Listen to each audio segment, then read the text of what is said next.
দেশজুড়ে নারী নিপীড়ন ও হেনস্থার প্রতিবাদ ও দৃষ্টান্তমূলক বিচারের দাবিতে ময়মনসিংহের বাংলাদেশ কৃষি বিশ্ববিদ্যালয় ক্যাম্পাসে মশাল মিছিল ও সমাবেশ করেছেন শিক্ষার্থীরা।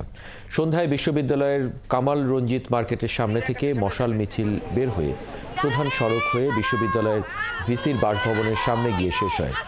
এর আগে সংক্ষিপ্ত সমাবেশে সাধারণ শিক্ষার্থীরা বলেন, ধর্ষকদের দৃষ্টান্তমূলক বিচার দৃশ্যমান না হলে কঠোর আন্দোলন কর্মসূচি দেওয়া হবে।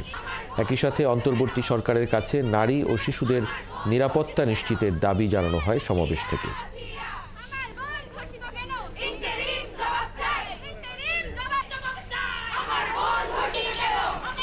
যেখানে আমাদের কোনো সেফটি নাই, আমরা কেন পড়াশোনা করতে আসবে? যে বিশ্ববিদ্যালয়ে পড়তেছি, বাবা মা কেন এখানে পড়াশোনা করাতে পাঠাবে?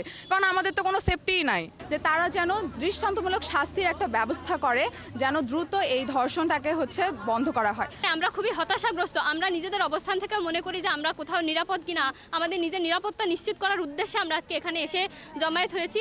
এই ধরনের কালোক্ষেপণ, এই ধরনের স্টান্টবাজি, এই ধরনের হিরোইজম আমরা আসলে দেখতে চাই না। আমরা দেখতে চাই আমরা একটি নারী শিশুর যে নিরাপত্তা সেটি বাংলাদেশে নিশ্চিত হবে।